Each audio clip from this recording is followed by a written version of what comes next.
Halloween candy gets blamed for all the sugar highs, but the real monster may not be sugar at all. Candy bars have a lab-made fat that never dies. Even though the FDA has banned trans fat again and again, it's still hiding in things like Cool Whip, Crisco, and even candy bars. In the next few minutes, we'll uncover why zero trans fat doesn't really mean zero, and how to protect your family from these chemicals that are hiding inside of our Halloween treats. Let's start with the basics, because the word fat has been misunderstood for decades. Your body isn't fighting fat, it's made of fat. About 60% of your brain is fat, and every single cell in your body is wrapped in a fatty membrane. It is why we need essential fatty acids. So when we talk about fats, we're really talking about the materials that build you.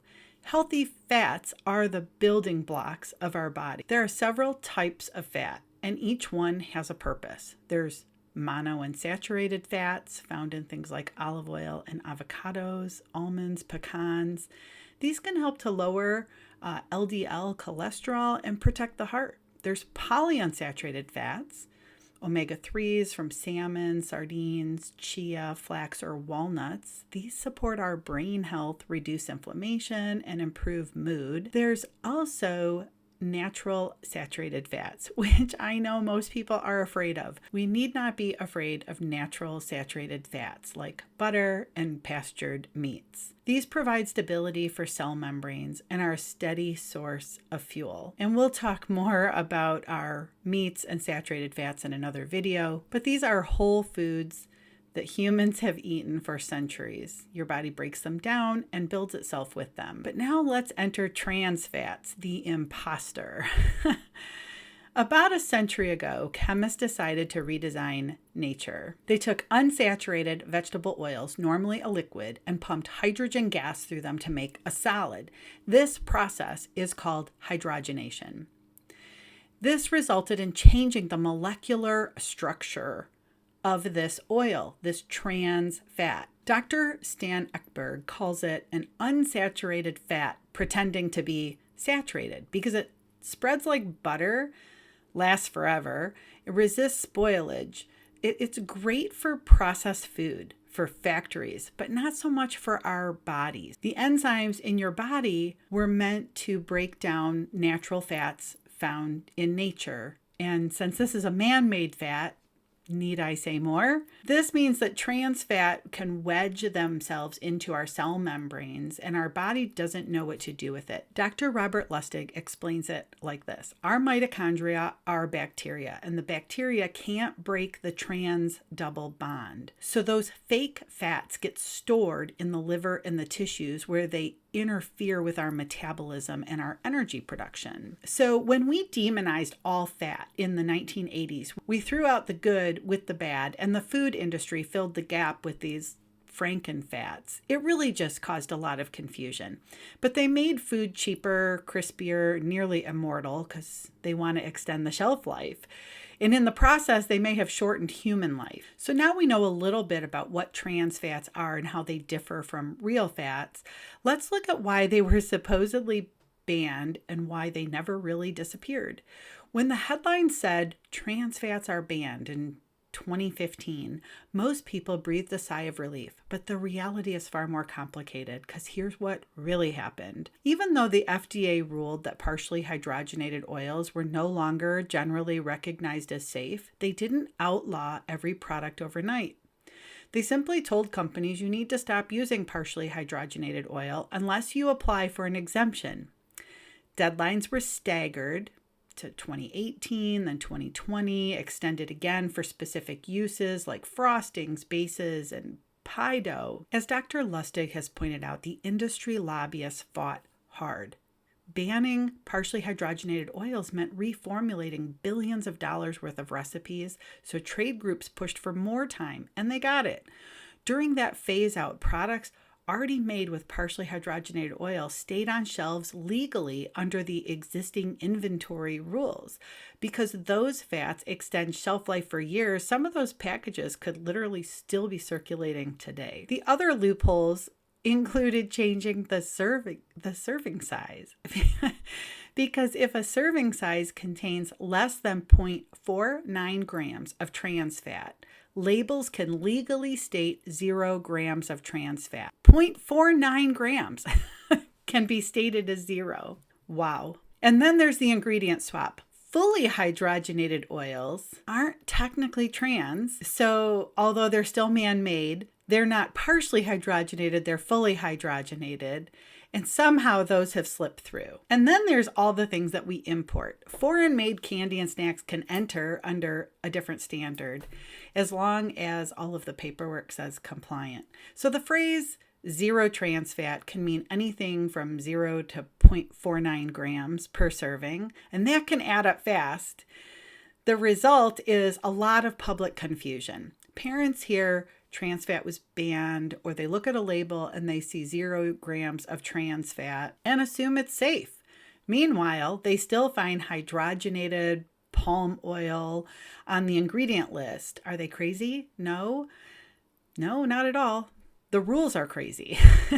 Even nutrition educators like me and doctors often disagree on what counts as trans fat because the chemical definition and the labeling laws aren't aligned. And why this matters. This confusion keeps families from making informed choices, which is exactly why I created this channel. It erodes trust in food labels, and that's exactly why food literacy matters. Freedom in the kitchen begins with understanding how regulation language can hide the truth in plain sight. So yes, trans fats were technically banned on paper, but in practice, they were just rebranded, rounded down, re-imported, and that's why you can still find Cool Whip, Crisco, and candy bars today with hydrogenated oils. If a product still lists hydrogenated or shortening anywhere, it is an industrial fat. We need to learn how to spot the lie. They lie with numbers, Dr. Lustig says. Manufacturers shrink serving sizes so they can round the 0.49 grams down to 0. And 3 fun-size bars later, you've eaten 1.5 to 2 grams of hydrogenated oil thinking you're eating 0. So parents, if you see any of these on an ingredient label, there's trans fat hiding inside. If you see partially hydrogenated types of oil or fully hydrogenated types of oil, or you see vegetable shortening, boy, that sounds innocuous, doesn't it? It can survive 3 Halloweens in your pantry and it's not meant for the human body. The Eat Well Collective has a great resource with the ingredients of all of the candy wrappers, and she has highlighted the trans fats in red. So let's make sure we're taking a look inside of our candy bowl. You know, 3 Musketeers could have hydrogenated palm kernel oil, and Airheads has partially hydrogenated soybean oil, and Almond Joy has partially hydrogenated vegetable oil. Baby Ruth, Butterfinger, Milky Way, Reese's all feature hydrogenated oils plus a lineup of other additives. Each label reads like a chemistry experiment. TBHQ, BHT, preservatives that are linked to hyperactivity, carrageenan, which can cause gut irritation, caramel color, which is a possible carcinogen, artificial colors, red 40, yellow 5, blue 2. These can cause behavioral issues. So even no trans fat candies rely on corn syrup, palm oil, and artificial flavors. If it says no trans fat, that does not equal healthy. It just means a different industrial fat. Trans fats were business gold. Fry oil could be reused dozens of times. Candy that stayed fresh for years. Cheaper than butter or cocoa butter. Remove them, and the companies had to find a way to keep that profit margin and that shelf life. So they swapped chemistry for more chemistry.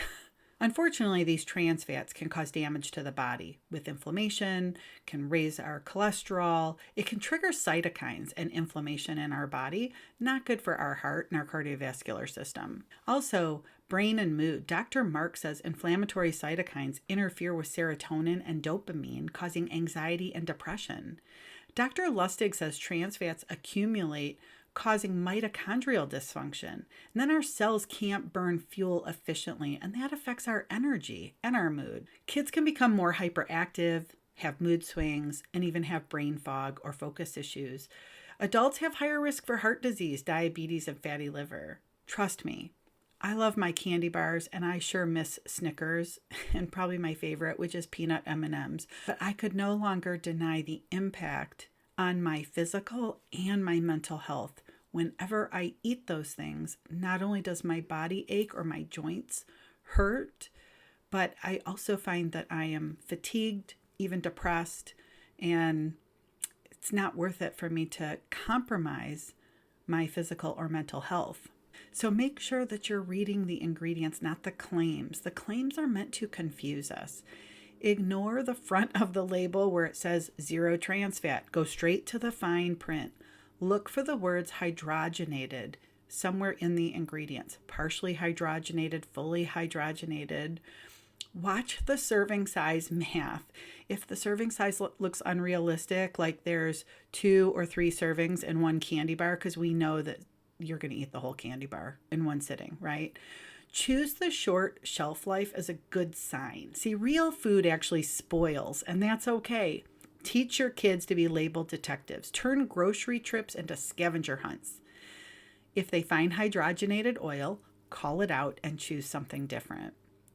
We have to start choosing creativity over convenience. A culture of convenience cannot be a culture of creativity. When we outsource food to factories, we lose our curiosity and we lose our freedom. Cooking with kids is how we reclaim both. It teaches them that what is similar is not the same. A homemade treat with real butter and cocoa is completely different from a factory-made candy bar that can sit on the shelf for 3 years. You don't have to skip Halloween. You just have to reclaim it. Now, it may be an unpopular opinion, but I'm starting to wonder if it's really necessary. I think that these holidays were created for consumerism.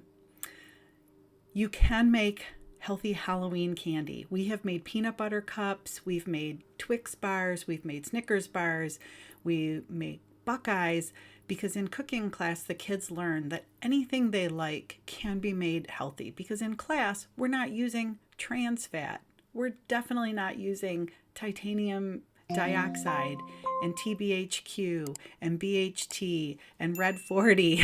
So obviously when we make it ourselves, we can make it healthier. Freedom and your health truly begins and ends in your kitchen. Have a happy Halloween, and I'll see you on the next video.